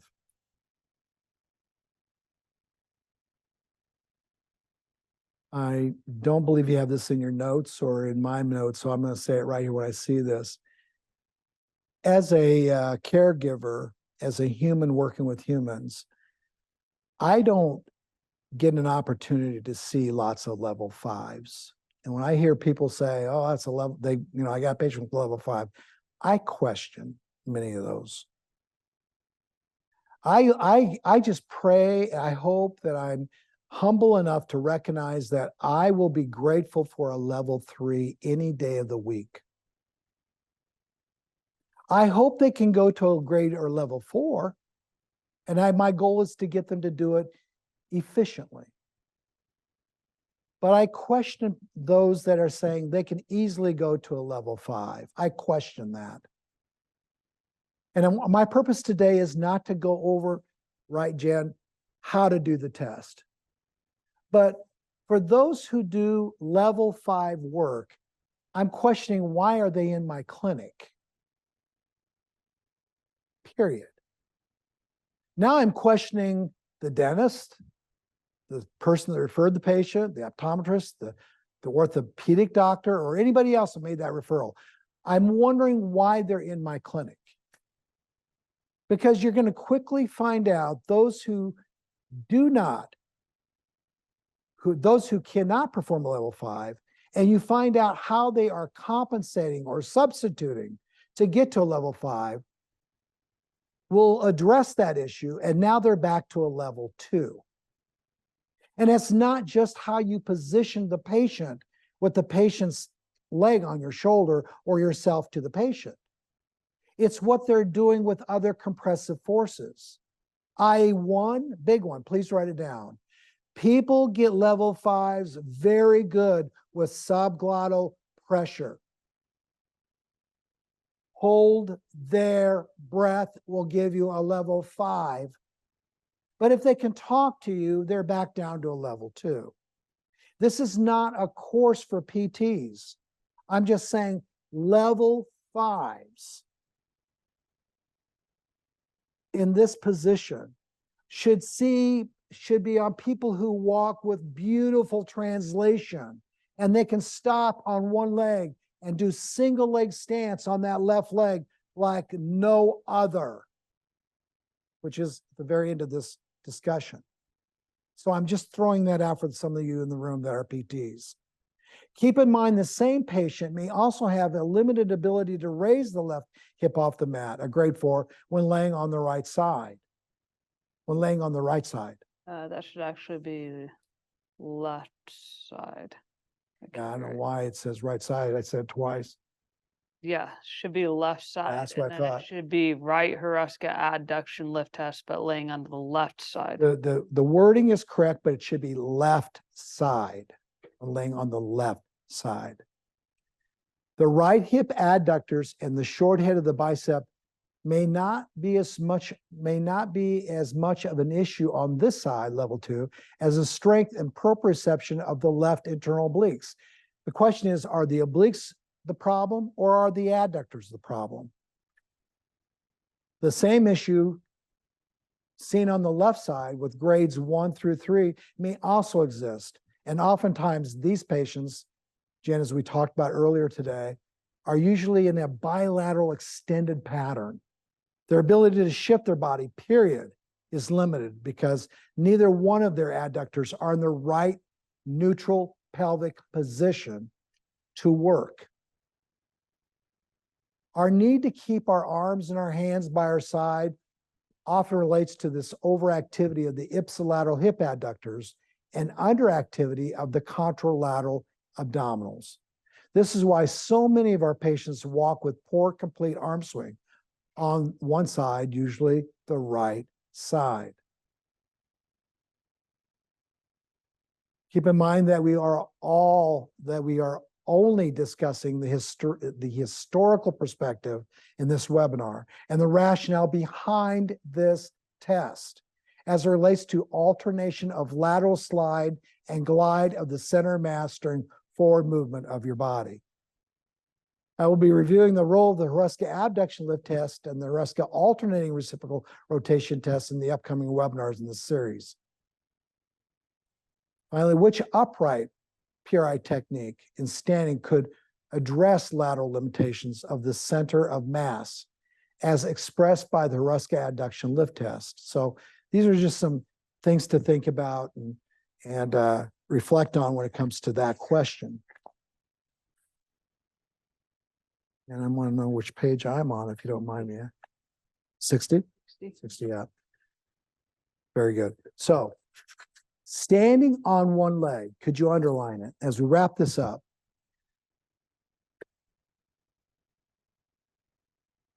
I want to leave you with this thought. You own 2 legs, but you only use one.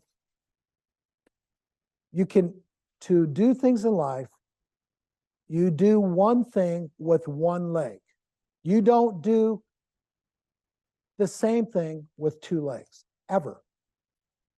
You have two legs. You use one or the other for stance. You don't stand on two legs. Even if you try to stand on two legs, you would fail. The adductors are your number one alternators of your body. I talk a lot about alternation. And it's just non-discriminatory. You can't, it doesn't mean that you can and cannot sense them, but it's ongoing. It's micro currents of shifting. Your brain's got to have it. It's minor oscillatory activity. Now, the reason I'm doing that is because this last section is going to talk about, I'll read the question again. Which upright, please, it's underlined, PRI technique in standing could address lateral limitations of center of mass shift as expressed by the Hruska adduction lift test. So there are lots of ways to strengthen adductors, and Jen and I alluded to that earlier in this webinar. But I want to leave this for the general public to be mindful of, that this test reflects your capability, along with the other two tests I'm going to go over, your capability of managing one stance leg, whether it's your right leg or your left leg. Standing on one leg or with one foot off the floor, it's the same thing. And reaching with the contralateral arm and hand above your head requires concentric abdominal work from the side one is standing with. These abdominal concentric to concentric muscles will need to work with eccentric to concentric hip abductors next webinar from the side that you're standing with. Operation of our abdominal wall and our adductors on both sides begins with the floor that the brain knows that's responsible for, the floor that the brain knows is responsible for single leg stance. So when you see this picture of Jason standing on their leg, I want you to go home with that picture in your mind.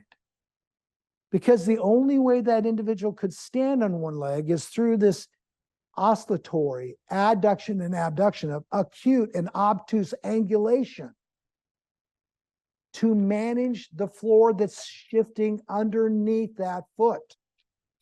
So this oscillation of this person with the hip going that way and the head going this way as the hip goes that way, requires single leg stance effort. If that person's looking at you from this left side, which is what you see. And the part of the body that recognizes it before any other part of the body is the obturator foramen. And the obturator foramen regulates pressure.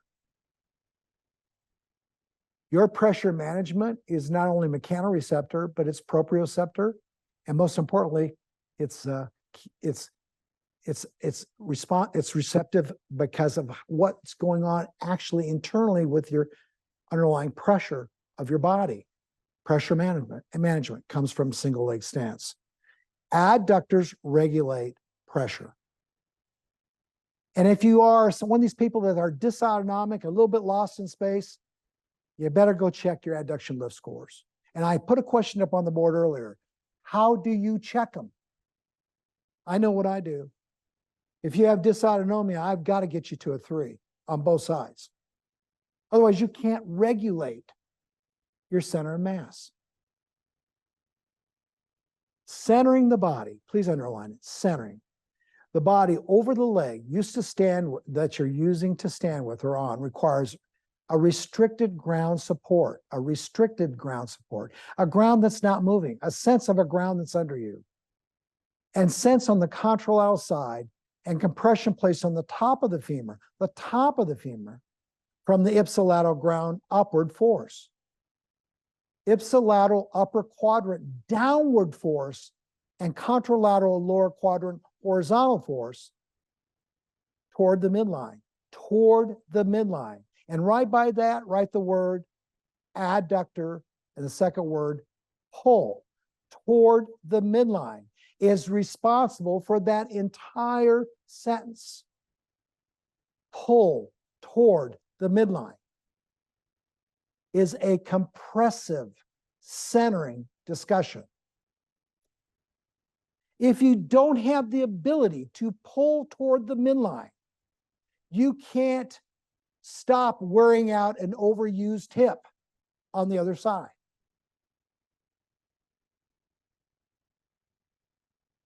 I'm going to pause there and let you reflect on that.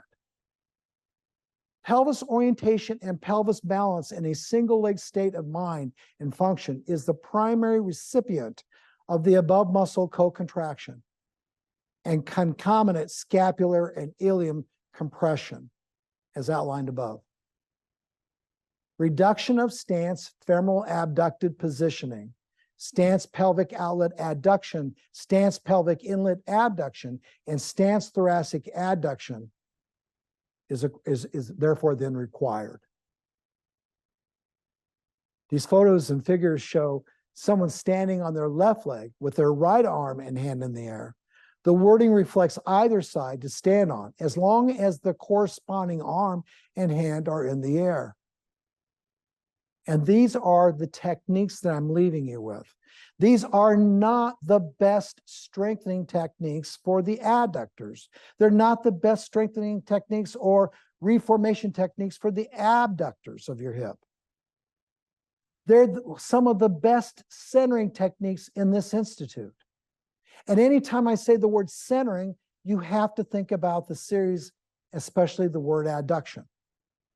These are good midline pulling techniques when you're upright. These techniques all reflect a horizontal level of the Hruska adduction lift test, objectively. So I think you got how many, Jen? There are I think there's 12. And 12 of them. just to like reiterate what Ron's saying, these are not the first techniques you would want to do by any means. These are upright, which upright PRI techniques in standing could address lateral limitation of center of mass as expressed by the Hruska adduction lift test.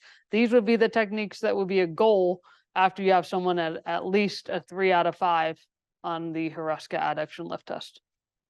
Wonderful. Thank you, Jen. So I encourage you and I enlighten you by telling you this, that this didn't come overnight. These techniques didn't come overnight. I've been practicing for years, but I didn't learn this in any school of education. I just want all of you to know that. I learned this because of the ability to see and sense levels of frontal discord because of the poor understanding the body had when it come to management of the body's mass. Management of that body mass can be preserved if you can do these activities on both sides.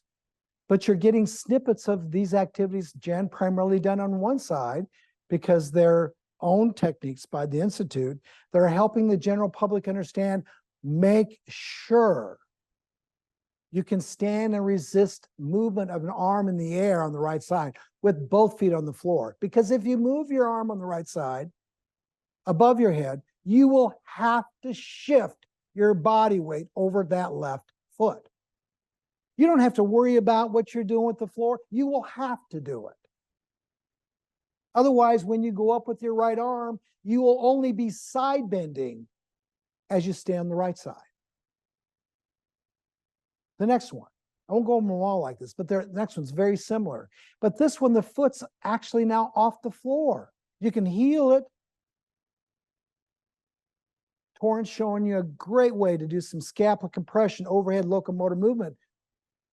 All of these are single leg feed forward activities for adductors and abdominals and frontal plane lateralization. all of them. Single leg again. Jason, we've been talking about him all 2 hours. Standing wall supporter resisted punches. Some of my favorites. You can still see amputees with an upper extremity prosthesis on doing this activity to learn how to generate the strength to raise the weight of the prosthesis by using the ground correctly.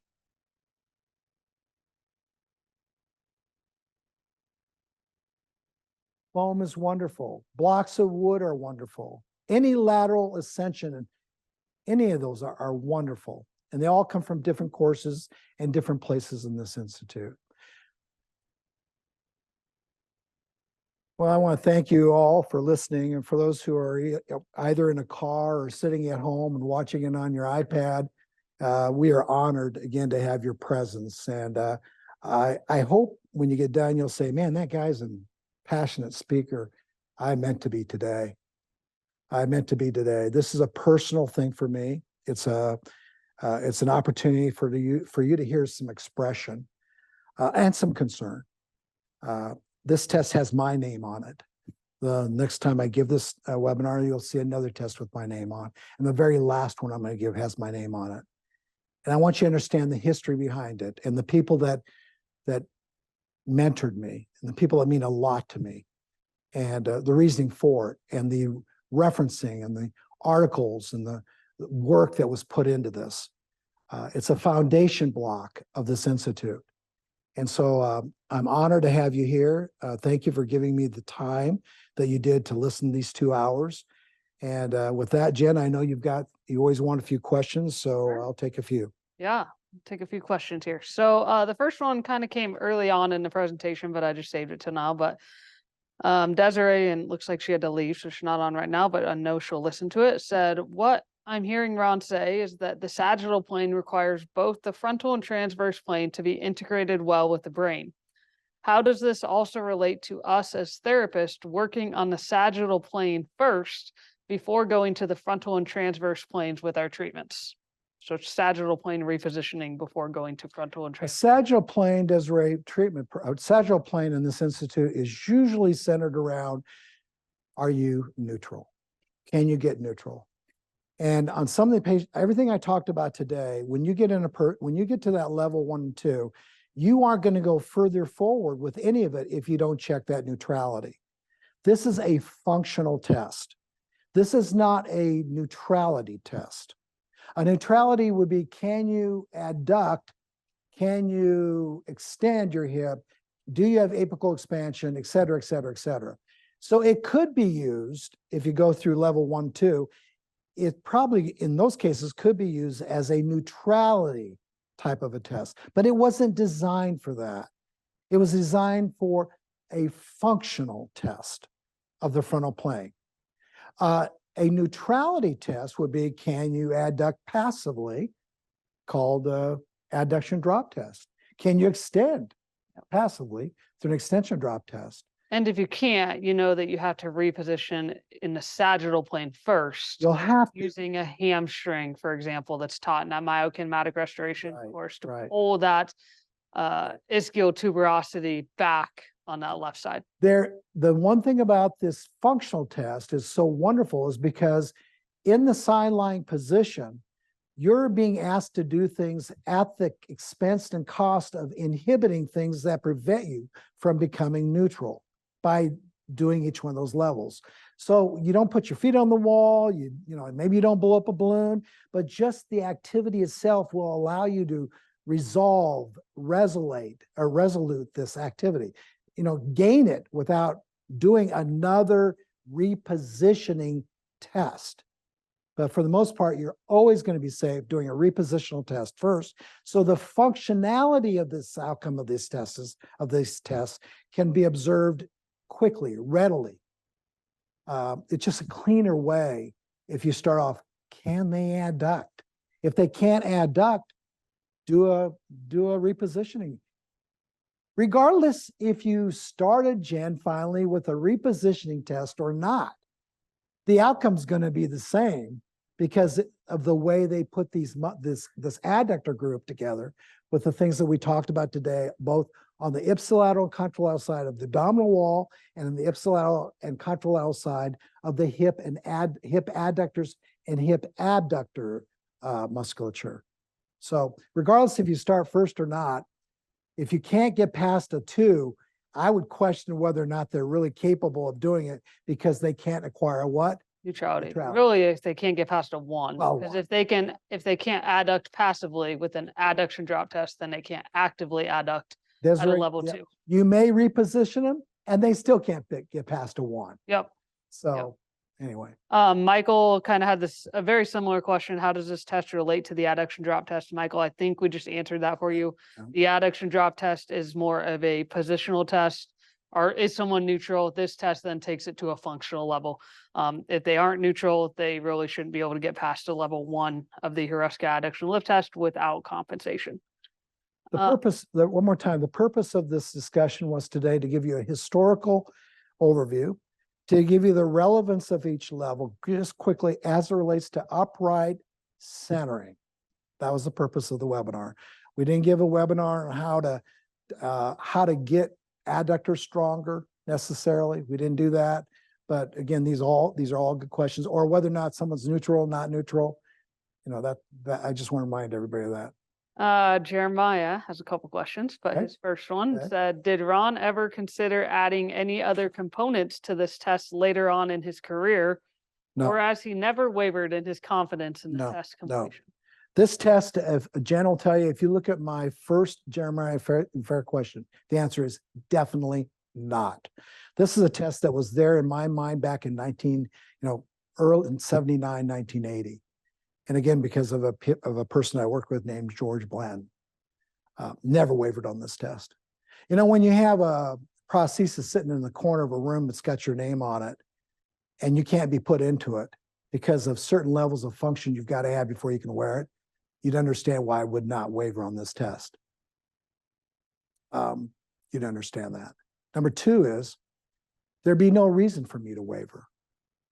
There'd be not one reason for me to waver on this test. And as soon as you start bringing in things like malocclusion or strabismus or hearing acousis or voice modulation or anything else you've learned in this institute that could have an impact on this test, I'll remind you, all of that is a reflection of what you can and cannot do with your adductors. And none of that is going to come back if you, first of all, can't realize what it is that you're trying to experience to offset all that dysfunction with a base that you have to have in place for oscillatory function of everything I just talked about from that base up. I know I can put sticks in mouths and get people to shift, and even their levels of scores may go up, but it doesn't mean they can function without that stick in their mouth. So no, I'm not, Jeremiah, I appreciate that. Thank you for the question, because I get that asked a lot. The answer is absolutely 100% not. And the second question was, any other comments about this test in relation to the sphenoid? Oh my goodness, that's a big question. When you think of, and I don't know who asked it. Jeremiah, what you were thinking there, the relationship of the sphenoid to the sacrum is 1-to-1. And so when you got a sacral base that can shift and can move right on right and left on left and left on right and right on left, like you all learned in school, and you have this ability to move your body weight from side to side, boy, is the sphenoid happy. The sphenoid's happy because it can now communicate with a bone called the palatine bone. And palatine bones are just like the acetabulums you own, the glenoids that you own. They are regulated by this alternating function.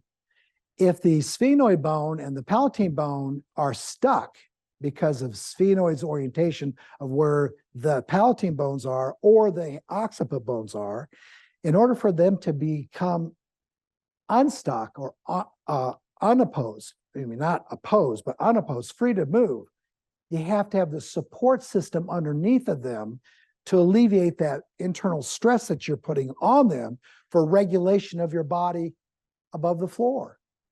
to get the body to regulate the floor's got to be recognized by those adductors for one purpose: support, postural support of mass. A palatine bone doesn't hold up your body. A sphenoid isn't holding up your body. There's nothing above them but a brain. They don't hold your body mass up. Jeremiah, if you look at the material I'm putting in this webinar for you, I think you're going to find the word mass probably in about 15 or 20 places for a reason. This is a mass discussion. This is a body weight discussion. Jen, I hope that made sense. Yeah. This is a support discussion. This is a structural discussion. Now, if you talk to me about neurology of rhythm, craniosacral rhythm, and then you talk to me in neurology of people that are trying to figure out how to move from side to side with body mass regulation that's appropriate, I'm all in with the sphenoid. Sphenoids do not regulate structural mass. Distribution.